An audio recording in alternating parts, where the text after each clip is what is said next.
ஒரு முட்டையிலையும் 200 கிராம் சிக்கன்லையும் ஒரே அளவு தான் கொலஸ்ட்ரால் இருக்குது அப்படின்னு சொன்னால் உங்களால் நம்ப முடியுமா? நீங்கள் ஒர்க் அவுட் பண்ணுறதுக்காக வே புரோட்டீன் எடுக்கிறீங்களா? அப்போ இந்த வீடியோ உங்களுக்கு தான். நிறைய பேர் கேட்குறாங்க, ஒரு நாளைக்கு 5 முட்டை சாப்பிட்லாமா, 10 முட்டை சாப்பிட்லாமா, தப்பு இல்லையா அப்படின்னு சொல்லிட்டு. முன்னாடி அமெரிக்கன் ஹார்ட் அசோசியேஷனும் இந்தியன் கவுன்சில் ஆஃப் மெடிக்கல் ரிசர்ச்சும் ஒரு நாளைக்கு சராசரி மனுஷன் 200 மில்லிகிராம் வரைக்கும் கொலஸ்ட்ரால் எடுக்கலாம் அப்படின்னு சொல்லியிருந்தாங்க. கார்டியோ, ஸ்ட்ரென்த் ட்ரைனிங் இந்த மாதிரி ஃபிசிக்கல் ஆக்டிவிட்டீஸ்லாம் அதிகம் பண்ணுறவங்க 300 மில்லிகிராம் வரைக்கும் கொலஸ்ட்ரால் எடுக்கலாம் அப்படின்னு சொல்லியிருந்தாங்க. அதுக்கப்புறம் கொலஸ்ட்ராலை பற்றின புரிதல் வந்ததுக்கப்புறம் அந்த கைட்லைன்ஸ் எல்லாம் கொஞ்சம் மாற்றிட்டாங்க. டயட்ரி கொலஸ்ட்ரால் எடுக்கிறதுனால பிளட் கொலஸ்ட்ரால் ஒன்றும் பெருசாக ஏறுறதில்ல. சேச்சுரேட்டட் ஃபேட் தான் கெடுதல். எண்ணெயில் போட்டு வறுத்து பொரிச்செடுக்கிற டிரான்ஸ் ஃபேட்டி ஆசிட்ஸ் கெடுதல். கேக் மேலே இருக்கக்கூடிய க்ரீம் ஹைட்ரஜனேட்டட் ஆயில் கெடுதல். இருந்தாலும் ஒரு சில பேர் ஹைப்பர் ரெஸ்பாண்டர்ஸ் அப்படின்னு சொல்கிறோம். ஓரல் டயட்ரி கொலஸ்ட்ரால் எடுத்தாலுமே அவங்களுக்கு பிளட் கொலஸ்ட்ரால் ஸ்பைக் ஆகிடுது. ஸோ நம்ம ஹைப்பர் ரெஸ்பாண்டர் அப்படிங்கிற கேட்டகரியில் வருவோமா இல்லை நார்மல் கேட்டகரியில் வருவோமா அப்படிங்கிறது தெரியாது.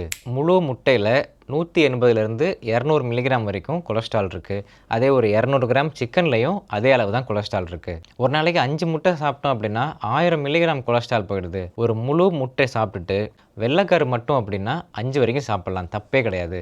முழு முட்டையில் நமக்கு 6 கிராம் ப்ரோட்டீன் வருது அப்படின்னா வெள்ளைக்கருவில் 3 கிராம் ப்ரோட்டீன் இருக்குது. ஸோ 5 வெள்ளைக்கரு சாப்பிட்டோம்னா 15 கிராம் ப்ரோட்டீன் நமக்கு தாராளமாக கிடைக்குது. கொலஸ்ட்ரால் அதிகம் உள்ள உணவுகளை சாப்பிட்றதுக்கு முன்னாடி அவங்களோட லிபிட் ப்ரொஃபைல் எப்படி இருக்குன்னு ஒரு வாட்டி பார்க்கணும்.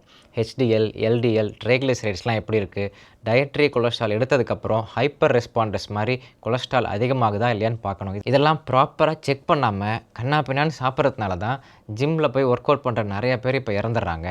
அதே மாதிரி தான் வே ப்ரோட்டீன்ஸ் எடுக்கும்போதும் ஒரு ஸ்கூப்பில் எவ்வளோ கிராம் ப்ரோட்டீன் இருக்குது, சுகர் இருக்கா இல்லையான்னு பார்க்குறோமே தவிர அதில் எவ்வளோ கொலஸ்ட்ரால் ஆட் பண்ணியிருக்காங்க அப்படின்னு பெரும்பாலானவங்க பார்க்குறதே கிடையாது.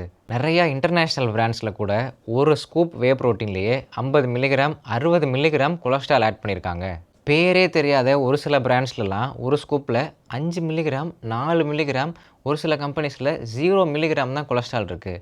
இவங்க 5 மில்லிகிராம் கொலஸ்ட்ரால் ஆட் பண்ணும்போது அந்த இன்டர்நேஷ்னல் கம்பெனி மட்டும் ஏன் 50 மில்லிகிராம் 60 மில்லிகிராம் ஆட் பண்ணுறாங்க? ஸோ இனிமேல் வே ப்ரோட்டீன் வாங்கும்போது ஒரு ஸ்கூப்பில் எவ்வளோ கொலஸ்ட்ரால் இருக்குங்கிறதையும் பாருங்கள். வே ப்ரோட்டீன் எடுக்கிறதுக்கான முக்கியமான காரணமே ப்ரோட்டீன் தானே தவிர கொலஸ்ட்ராலை உள்ளே ஏற்றிக்கிறது கிடையாது. அது மட்டும் இல்லாமல் ஆர்டிஃபிஷியல் ஸ்வீட்னஸ் எவ்வளோ ஆட் பண்ணியிருக்காங்க, ஹெவி மெட்டல்ஸ்லாம் இருக்கான்னு டெஸ்ட் பண்ணியிருக்காங்களா, இதெல்லாம் பார்த்து வாங்குங்க. எதுக்கடா வம்புன்னு தான் இது வரைக்கும் வே ப்ரோட்டீனே வாங்கினது கிடையாது. என்னுடைய உணவுலேயே போதுமான அளவு புரதச்சத்தை நான் எடுத்துக்கிறேன். 30லேருந்து 40 கிராம் ஃபைபர்ஸ் டெய்லி எடுத்துக்கிறேன். 60லேருந்து 70 கிராம் ப்ரோட்டீன்ஸை ஃபுட்லேயே நான் எடுத்துக்கிறேன்.